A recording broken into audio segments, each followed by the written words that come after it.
जय श्री कृष्ण विद्यार्थी मित्रों।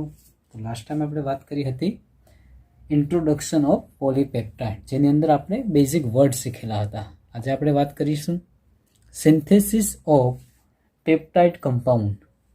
સિન્થેસિસ ઓફ પેપ્ટાઇડ કમ્પાઉન્ડ અથવા પોલીપેપ્ટાઇડ કમ્પાઉન્ડ પણ કહી શકો તમે. બરાબર. તો આપણે ભણાવી દીધું પેપ્ટાઇડ બોન્ડ કઈ રીતના બને, પેપ્ટાઇડ કોને કહેવાય અને પોલીપેપ્ટાઇડ કમ્પાઉન્ડ કોને કહેવામાં આવે. તો આની અંદર આપણે વાત કરીએ પોસિબિલિટી 1. બરાબર, અલગ અલગ પોસિબિલિટી હોય. તો ફર્સ્ટ પોસિબિલિટીની વાત કરીએ આપણે.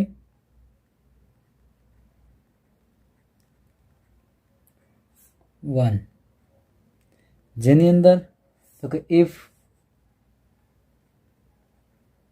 ટેકન alpha amino acid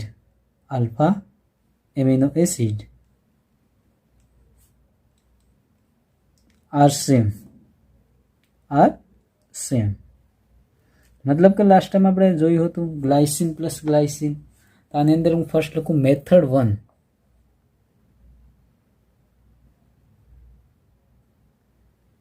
બરાબર. તો આની અંદર કઈ રીતના હોય, ફોર એક્ઝામ્પલ ગ્લાયસિન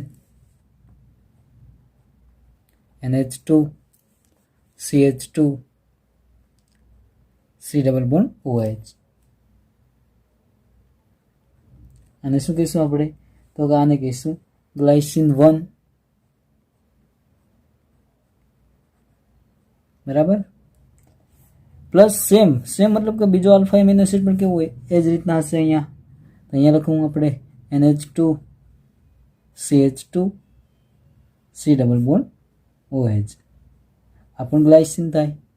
તો અહીંયા હું ફક્ત નંબરિંગ આપું ગ્લાયસિન 2. બરાબર. તો આની અંદર કઈ રિએક્શન થાય, તો કે આપણે જોઈ લીધું કન્ડેન્સેશન રિએક્શન થાય. તો અહીંયા કઈ વસ્તુ, તો કે એલિમિનેશન ઓફ વોટર. અહીંયાથી OH અને અહીંયાથી H રિમૂવ થાય, વોટર માઇનસ H2O. અને કઈ પ્રોડક્ટ બને, તો કે આવી રીતના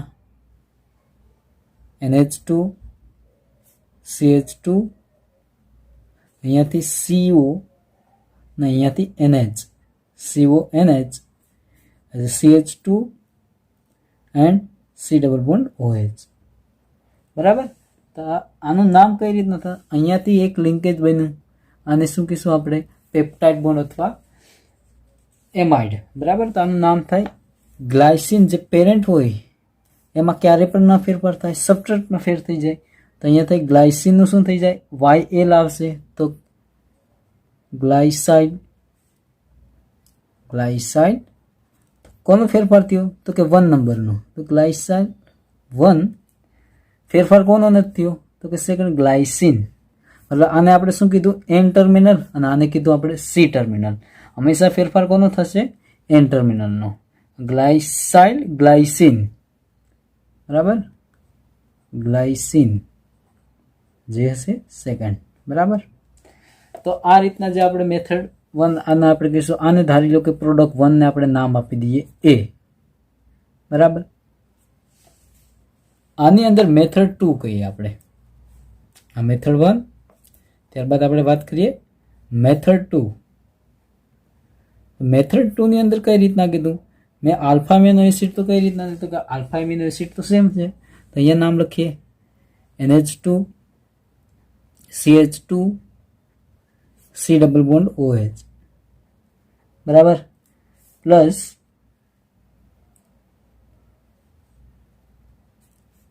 આનું નામ થાય ગ્લાયસિન 1. અને આનું નામ પણ શું થશે, સેમ એમિનો એસિડની વાત કરીએ એટલે કે NH2 CH2 C double bond OH.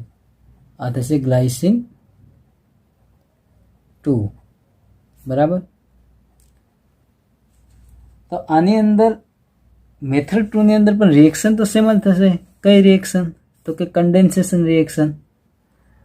તો કન્ડેન્સેશન રિએક્શનની અંદર શું થાય, અહીંયાથી OH ને અહીંયાથી H રિમૂવ તો શું થઈએ, તો કે H2O. તો અહીંયા ડિફરન્ટ એ માટે કીધું કે પહેલાં વહેલા આપણે ગ્લાયસિન 2 ને લઈએ, મતલબ આવી રીતના થાય. પ્રોડક્ટ કઈ રીતના બને? NH2 અથવા આ રીતના લઈએ તો કે અહીંયાથી OH અને અહીંયાથી H. ફરીથી કહું, અહીંયાથી OH અને અહીંયાથી H. રિમૂવ શું થાય? H2O. તો નામ હવે આવી રીતના બનાવીએ આપણે, NH2 CH2, અહીંયા CO, અહીંયાથી NH,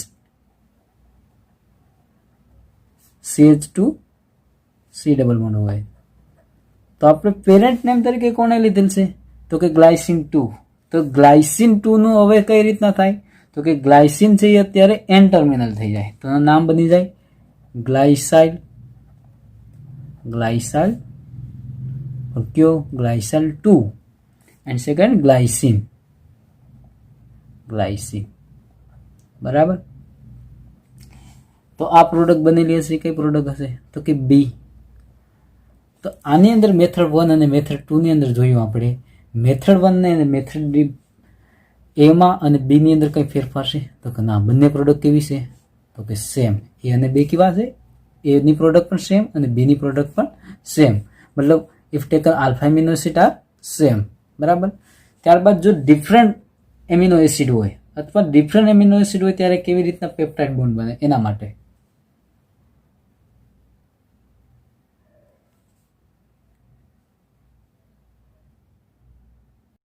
The possibility to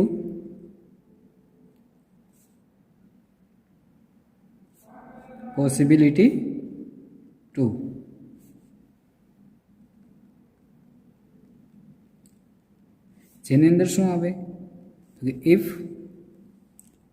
if taken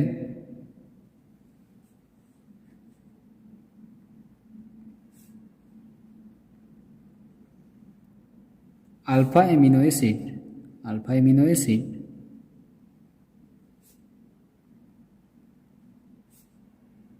are different. मतलब કે એમિનો એસિડનું સ્ટાર્ટિંગ મોલેક્યુલ બંને કેવા હોય? તો કે ડિફરન્ટ હોય. એની અંદર આપણે જોઈએ મેથડ 1.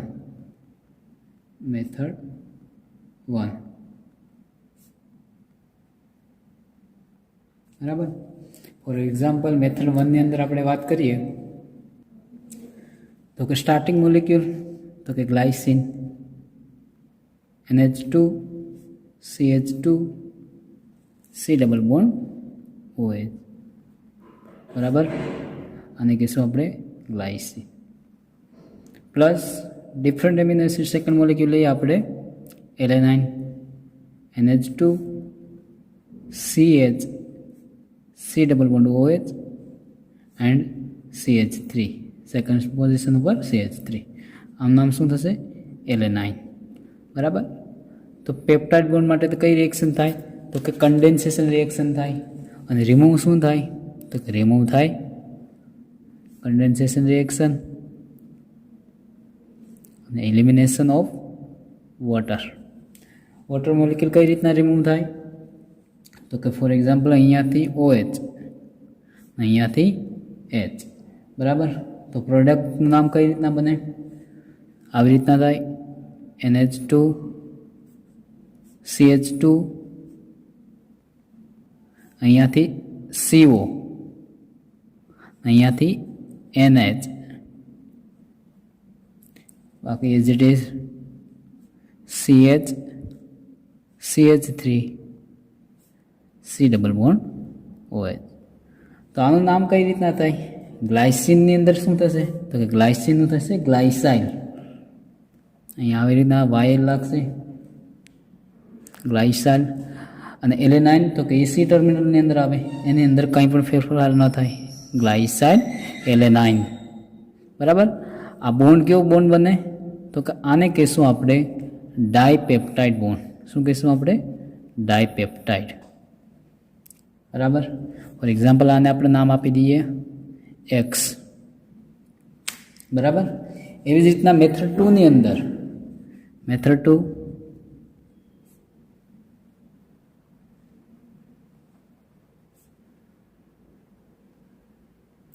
NH2 એની અંદર કઈ રીતના આવે મેથડ 2 ની અંદર? તો કે અહીંયા સ્ટાર્ટિંગ મોલિક્યુલ આપણે શું લીધેલું?